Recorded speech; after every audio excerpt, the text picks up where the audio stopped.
I've played Roblox for years. I've seen every type of game you can imagine. Silly obbies, rage-inducing simulators, haunted story maps that throw cheap jump scares at your face, and even horror games that claim they'll make you quit Roblox forever. But nothing, and I mean nothing, prepared me for the psychological horror of 99 Nights in the Forest. When I first clicked the game, I thought it would be a chill survival experience. Maybe collect sticks, build a campfire, fight off a wolf or two. Classic Roblox survival fun. But within the first few minutes, I realized this wasn't a normal game. There was no music, no tutorial, no friendly UI to guide you. Just fog, endless trees, and the feeling that you weren't really alone, even if the player list said otherwise. By the third night, my confidence was gone. I wasn't smiling. I wasn't relaxing. I was genuinely uneasy, staring at the screen like something was about to jump out at me. And the worst part? This game doesn't use cheap jump scares. It doesn't have a monster that chases you around a map. This game's horror is slow-burn psychological manipulation. It's the kind that lingers after you log off. And that's why today, I need to share with you the dark truth about 99 Nights in the Forest. Because this isn't just a Roblox game. It's an experience that can mess with your head if you're not ready. It's pretty much a half deer, half humanoid creature. A lot of people also believe that this creature can possess other human beings. The first time I spawned into the forest, I almost laughed. It looked so basic. Just a bunch of trees, a little fog, and some faint wind sounds. I thought, okay, Roblox devs, nice try. This is just budget Minecraft with extra smoke effects. But as I walked deeper into the forest, I realized something strange. There was no comfort. Most games give you something to ground yourself. A path, a starter house, a safe zone, or at least some friendly music. This game gives you nothing. You just appear. And the world around you is so empty that it doesn't feel like a game. It feels like you wandered somewhere you're not supposed to be. I started gathering sticks and trying to play it like a survival game. I made a tiny campfire and stayed near it, thinking it would make me feel safe. But the longer I stayed, the more I noticed that the forest felt alive. Branches snapped when I wasn't moving. Leaves rustled in patterns, like footsteps circling me. And every time I spun my camera around, I swore I saw movement between the trees. Little flashes of dark shapes that disappeared before I could focus on them. The first night ended with nothing happening. But the silence wasn't comforting. It was taunting. It was the kind of silence that made me question whether I was truly alone or if something was just waiting. By the second night, fog rolled in thicker. My campfire's light barely reached past a few feet. That's when I noticed something in the distance. A figure. It was tall, black, and completely still. No face, no animation, just watching me. My heart dropped. I typed in chat, "Who's that?" expecting someone to answer. Checked the player list. No one was in the game but me. And that's when the first realization hit me. This forest isn't empty. It just pretends to be. And the second you believe it's safe, that's when it starts to play with you. All while trying to survive from the dark terrors of the forest. So yeah, this game does have a lot of elements of real life. There's the 4 missing people in the forest, the whole operation of trying to rescue them, but then there's a supernatural deer creature. By night 5, I had already stopped thinking of this as a normal survival game. The forest wasn't trying to kill me directly. It was trying to mess with my mind. The first major sign of this came when I logged in and my campfire was gone. Not extinguished, not burned out, gone. I thought maybe it was a glitch, so I rebuilt it.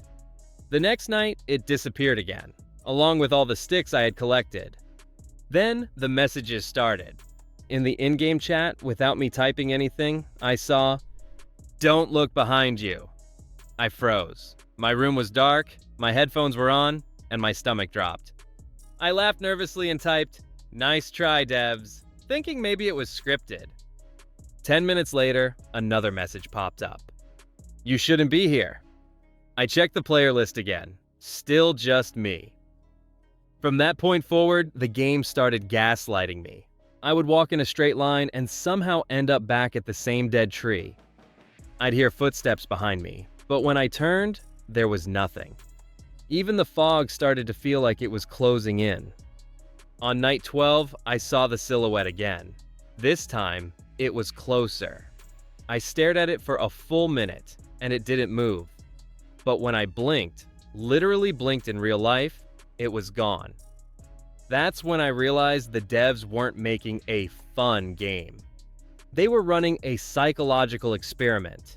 Every missing item, every disappearing shadow, every cryptic chat message. It's all designed to make you doubt your own memory. And when a game starts making you question what's real, that's when it truly owns you. By the time I reached night 20, I realized this wasn't a Roblox game anymore. It was a psychological experiment that I had willingly stepped into.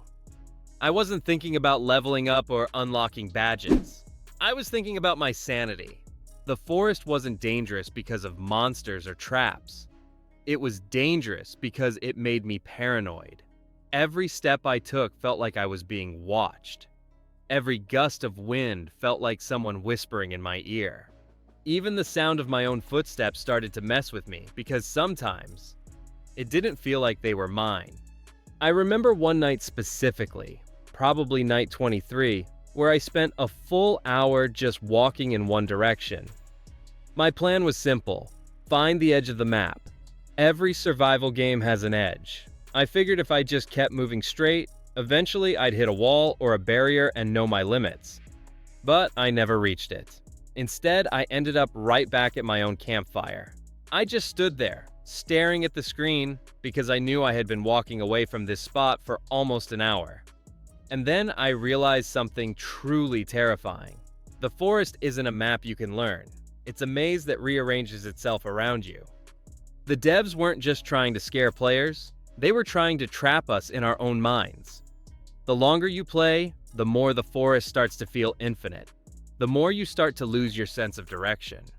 Then came the audio hallucinations. I'd hear a single branch snap behind me.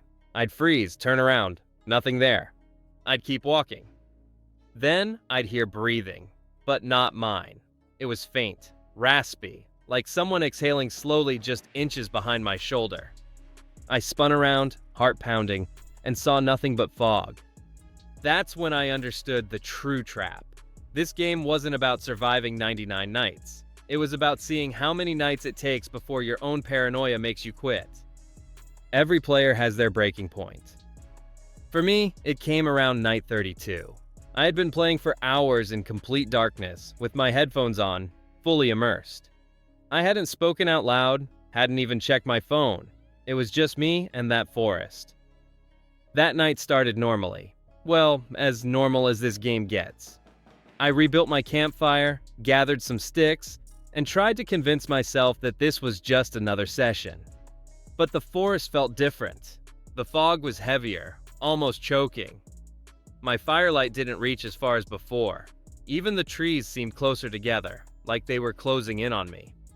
Then it started. I heard footsteps circling my camp. Slow, deliberate steps. I froze, staring at my screen, and I swear I saw the shadows between the trees shift. My hands were sweating on my keyboard. My chest was tight. And then, the chat box appeared. "Why are you still here?" I didn't move, didn't type. I just stared. 30 seconds later, another line. "You can't leave." I don't know what came over me, but I whispered "nope" out loud, like I was talking to the game. My heart was pounding so hard that I could hear it in my ears. I started walking away from camp, trying to escape the feeling of being hunted. That's when the forest turned on me completely. The whispers started again, but this time, they were clear words. I couldn't make out the full sentences, but I swear I heard my own username whispered in the wind. I spun the camera around wildly, desperate to see something, anything. And for a split second, I saw the silhouette, closer than ever. Taller than any player model, standing perfectly still. And then, it was gone. I paused the game, hands shaking, and realized I wasn't having fun. I wasn't playing Roblox anymore. I was just terrified. Which is similarly the goal that you're supposed to do in 99 Nights in the Forest, where yeah, one by one you find each children and rescue them, all while trying to survive from the dark terrors of the forest. That was the moment I broke. I clicked leave game, closed Roblox, and sat in silence, staring at my desktop.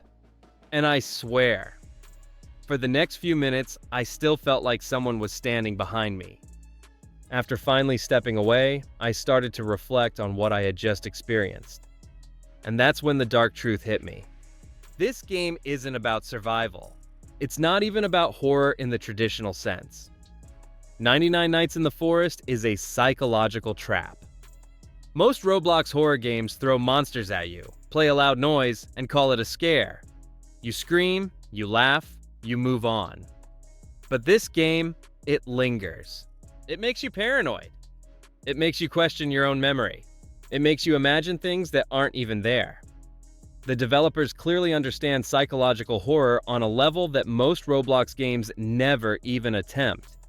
They knew that by combining endless fog, looping paths, subtle audio cues, and those haunting chat messages, they could create a game that doesn't just scare you in-game, it follows you after you log off. Even now, I can't stop thinking about that forest. I can still hear the faint sound of leaves rustling. I can still picture that shadow standing between the trees. And worst of all, I can still hear that line in my head. You shouldn't be here. And maybe I shouldn't have been. Because that's the real dark truth about 99 Nights in the Forest. It doesn't want you to win. It doesn't want you to survive. It just wants you to feel hunted. Until the game doesn't even need to chase you anymore. You leave on your own. But the forest never really lets you go. There's a place where the cultists can actually spawn in, and you'll notice it looks like a research lab, but it's just completely broken.